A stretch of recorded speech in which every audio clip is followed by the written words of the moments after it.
The 2020 Highlander is a full redesign for this year, and today we have the mid-level XLE trim. I'm going to show you everything you get with the XLE, but still some of the other features available on those other trims. I'm going to give you a full look at the exterior, the interior, and then we're going to go for a test drive. Let's get started. Right off the bat, I want to give a big thank you to Sport City Toyota in Dallas for letting me take this out to show you guys. If you're in the market for a Toyota and in the DFW area, please be sure to check them out. I'll put their information in the description below. Now as we take a look at the outside of the Highlander, you'll notice that the front end definitely looks more like the new RAV4, and they stretch the dimensions on here so it has a longer, sleeker look. The trim levels are similar. You got L, LE, XLE, which is what we have, Limited, and then top end Platinum, and I'll try to tell you about some of the features on the other vehicles, but mainly this XLE trim here. Standard up front, you're going to get LED headlights. The L through XLE get these reflector headlights, but the top two trims get an LED daytime running light strip and projector bulbs. The top Platinum gets adaptive headlights. The LE and higher will give you fog lights that are LED, but the top two trims get high output LED fog lights. And I'll get a night video of this, hopefully down the road. The grille is going to vary depending on the trim. As you can see, our XLE is black with a silver surround, but you'll get a chrome surround on the upper trims, and the Platinum even adds a little silver on the lower bumper. So what do y'all think of the style of the new Highlander? It's definitely different. It almost reminds me of the early version of last generation's Highlander with its new grille. This is the Blizzard Pearl color right here. It's a white with some sparkle in it. It looks pretty nice. The one thing I don't like though are the rear haunches on this vehicle. I don't like that back end. I feel like it definitely looks more minivan-esque. The wheels will be 18 inches up to the XLE like we have. Otherwise, the top two trims will give you 20-inch wheels.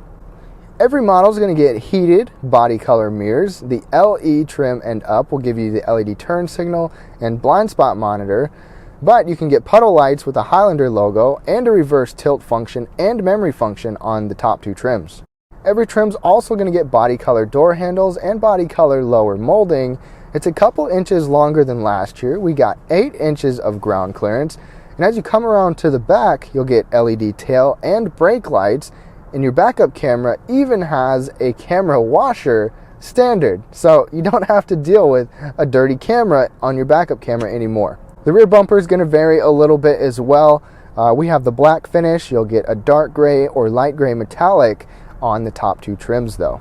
This XLE Highlander gives us a power gate, so does the LE, and you can do that as long as you have the key fob or the vehicle's unlocked. You can use the key fob, or you can open it from the inside as well.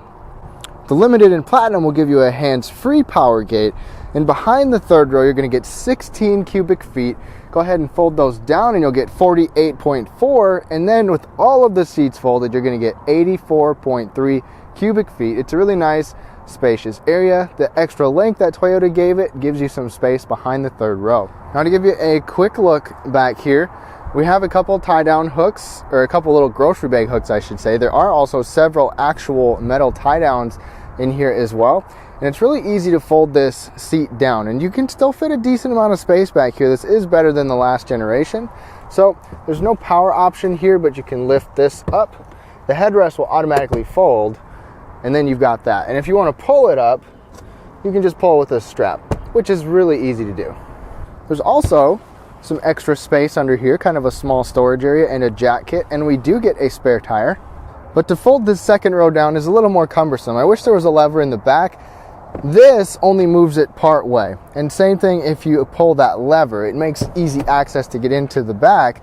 You pull that and you pull this, and it's kind of a two-handed job, but once you fold it down you do get a pretty flat load floor and a lot of space overall. Toyota gives you the smart key system standard actually, with push button start. You got the typical Toyota key fob. It is plastic, but this should be durable. Some trims will give you remote start as well by pressing and holding the lock button, and Toyota gives you a line right here to lock it, or a sensor behind the handle to open it.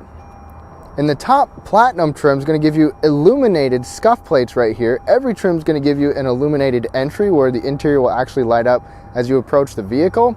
And the Limited and Platinum will give you puddle lights coming from the mirror that even have a Highlander logo there. Getting into this Highlander is still really easy, just like the last generation. Some of the new TNGA platform vehicles from Toyota are a little lower, but the platform here in this Highlander is still easy to get in. The front seats in this Highlander are comfortable. They have the very similar design to the newest Avalon and the newest RAV4 and Camry seats as well. So the L and LE are going to give you fabric seats that are 8-way power, but no adjustable lumbar support. This XLE is going to make the seats heated, and then it's going to give you this Softex material with 2-way lumbar support. The Softex is a synthetic leather. That also upgrades the passenger to being 4-way power, but no lumbar support. The top two trims, the Limited and Platinum, will give you ventilation and heating, plus real leather, still 2-way lumbar support, and then you'll also get memory settings. But I'm 5'9", and I even have the seat raised a little bit, and I still have good headroom in here. If you move the seat down, and people over 6 feet should be able to fit in here pretty well. The center console is kind of large, so it might impede on some people's knee space, but overall, I'm really comfortable in here. I've had no complaints in my short time in the Highlander. They've got good bolstering, the lumbar support is good. I just have no complaints with them. In the Avalon, I complained about the headrest being a little intrusive. This seems to be better, and I haven't had any trouble with it. The LE trim and up are going to give you a leather steering wheel, and you can even get a heated wheel on the top two trims. It's manual, tilt, and telescoping, but it does have a pretty nice range of motion to help you get comfortable. Now, when you hop into the 2020 Highlander, some things will still seem pretty similar, like the shelving that you have on the dash, like the old Highlander, but some of it is new. The Limited and Platinum will get faux wood door trim and ornamental dash trim, and all of them will get this built-in storage shelf, and overall, it's a nice interior. Definitely more modern compared to last generation. Toyota gives you push button start right back there. Even got the little Highlander that lights up on here. That's kind of cool.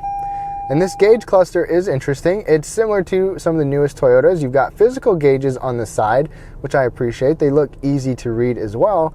And then in the middle, we get a 7-inch information display on this XLE trim and higher. Otherwise, you get a 4.2-inch screen on the L and LE. It's really easy to operate. You've got a couple trip computer options. You got your digital speedometer as well. You can see your driving support features, music, your safety systems, and you can adjust pretty much all of that on the fly here as well, and then any warning messages like seatbelt status. This is Toyota's new steering wheel design. You don't have the cruise control stock anymore. All of that is on these buttons in the front. Information display controls over here, volume and voice, and then you've got your radar cruise, lane keeping system, cruise control all up here, your source mode and seeking buttons here.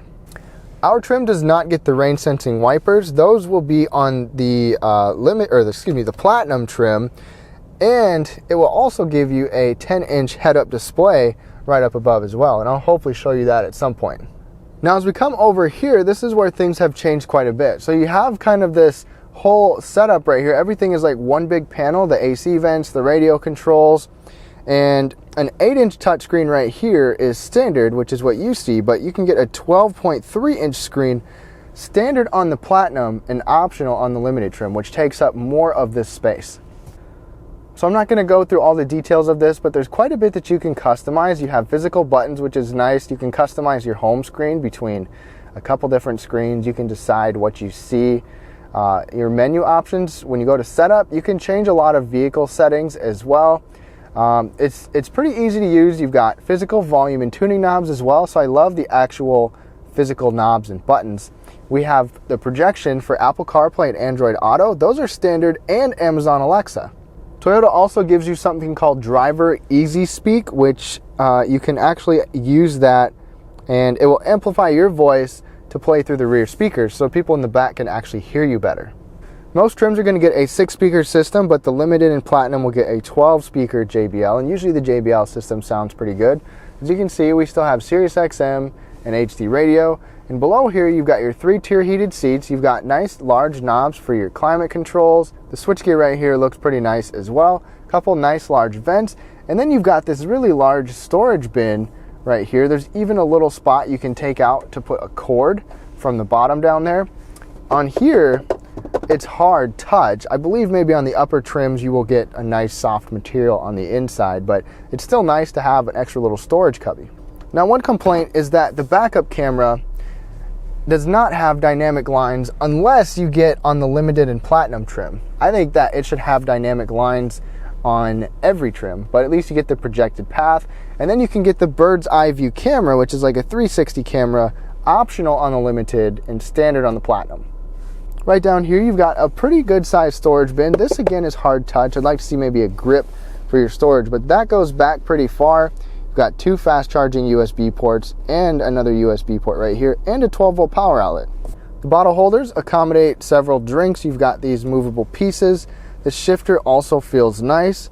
We have our drive mode button right here for sport, normal, and eco, electronic parking brake, brake hold, traction control, a snow button to basically kind of dull your throttle, and your auto stop start. You can turn that off right here.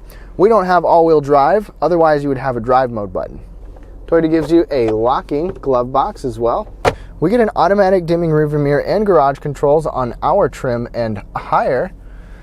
Every trim gets a sunglass holder as well, and we get this conversation mirror. The moonroof is on the XLE and Limited, and then you'll get a panoramic roof that goes all the way back on the Platinum. Another thing about the mirror, if you saw my RAV4 video, it had that digital rear mirror camera where you flip a knob and then you can actually see a camera out the back of the vehicle. That's on the Platinum trim. If you're familiar with last generation Toyota, they had this similar style of a cubby right here. You've got some padding on both this and that side. You can roll this back so it's a roller cover. You've got wireless charging right here, which is on this trim and higher. You can move this up out of the way and have a really nice large storage bin, 12-volt power outlet, movable tray, so pretty nice area. And then it's daytime, of course, and we don't have it, but on the Limited and Platinum trim, you will get ambient lighting, and if I get one of those, I will do a night review. Now hopping into the back seat, so first of all, on the XLE trim and up, you'll get this sunshade, which is pretty cool. I'm just having a little trouble right now, but that's pretty cool. XLE trim and up. This upper portion of the door is hard, but you still get some really nice soft material for your armrest, even this seam running across here, so that's pretty nice, and there's a little bit of storage down below. There are mat pockets on both sides, and these automatic air conditioning controls here are standard. You can control your temperature. It's single zone back here. You've got 2 fast charging USB ports as well. The Limited and Platinum will give you an actual 120 volt 3-prong outlet though. 5'9", sitting behind myself, I've got really good knee space. I've got good foot space as well. The seats can scoot forward, so if I scoot them up quite a ways, just about all the way, I can still sit right here, which gives the third row a lot more space. There's barely a hump in the middle, so people can sit in the middle. The AC vents are actually directly overhead, which I like. It goes directly to the passenger and helps with car seats. And then there's a fold down armrest with a little bit of padding and some small cup holders. And headroom is actually still pretty darn good right here.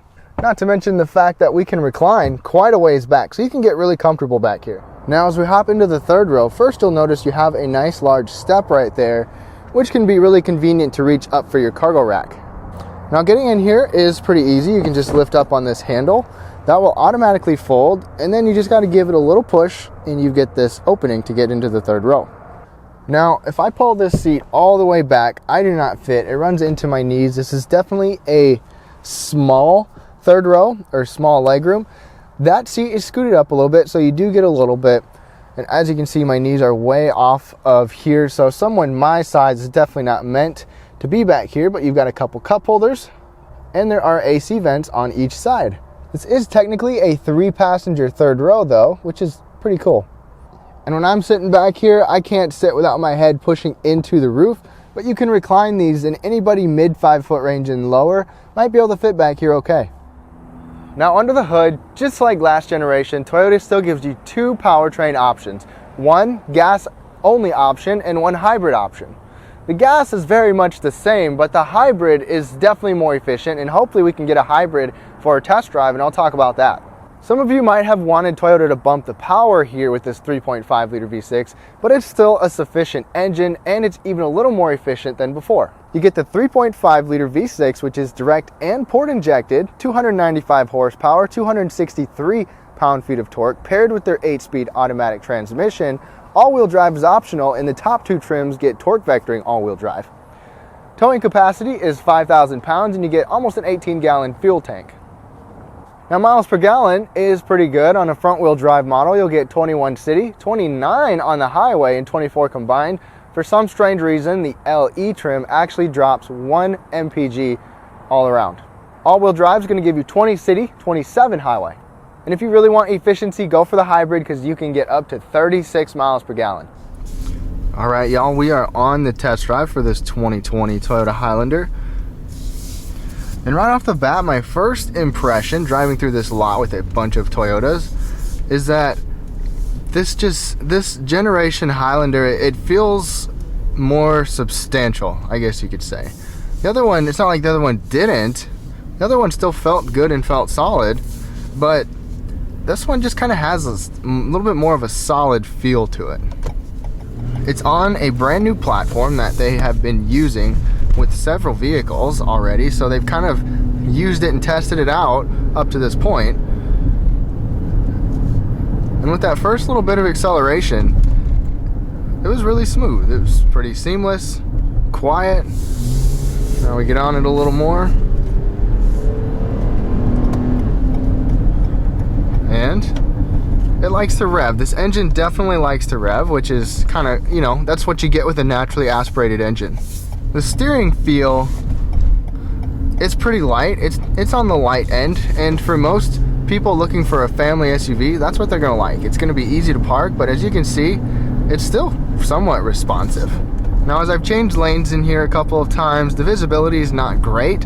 And one thing that I feel like I'm noticing, maybe, I don't know if it's just me, but off my first impression, the actual height of the windshield seems a little narrow. It's almost like the dash is a little high and this roof line is maybe a little far forward. It could just be me, but it's not like it really affects anything. These front pillars aren't bad.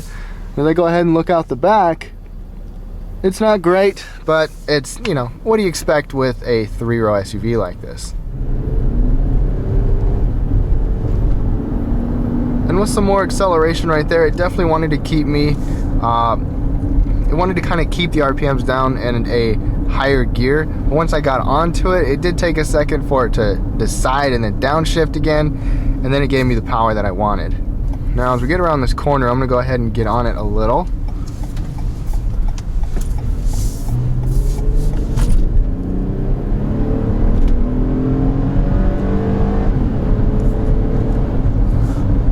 Really smooth. You get a nice growl from the engine without it being too loud and intrusive. And as we take this corner, we'll kind of get a feel for the body lean.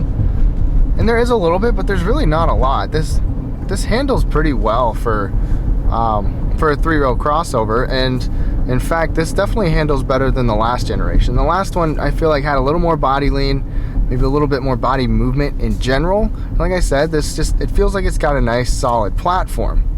So far, in just this short trip, ride comfort has been good. I'd say it's probably a good balance of, you know, softness with some bumps, but still some stiffness and tautness on some cornering. So I'd say it leans more towards the comfort side, and we haven't really hit a lot of bad bumps or anything, and that's, you know, part of it is I haven't really noticed much in here. Now I'm gonna go ahead and put it in sport mode. Use our drive mode button. Things turn red up here, and then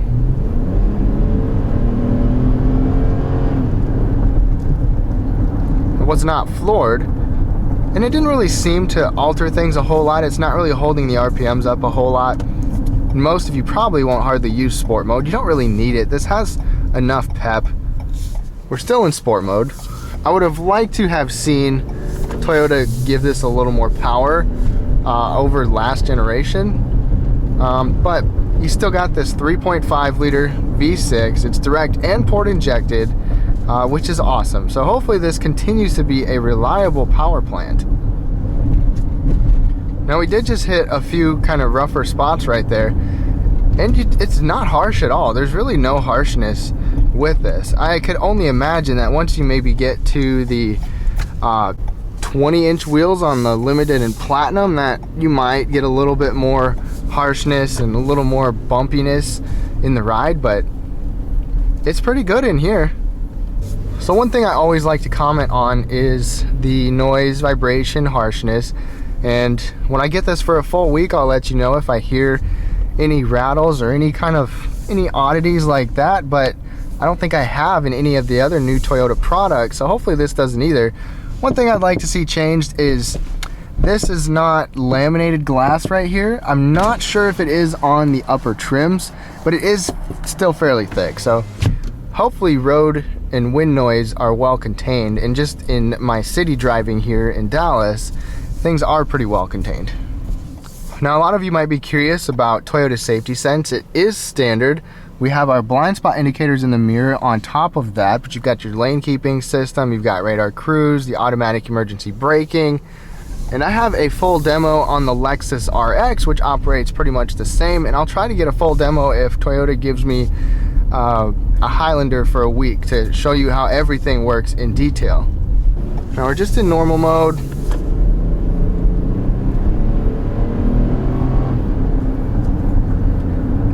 And so far this has been a smooth power plant. Obviously this is just limited time, limited amount of driving, but the Highlander is exactly what families are going to be looking for. It's going to be fairly quiet, it's fairly smooth, you've got enough power, and hopefully when you get a vehicle full of people in here, you still feel like you have enough power, but it's ready on tap.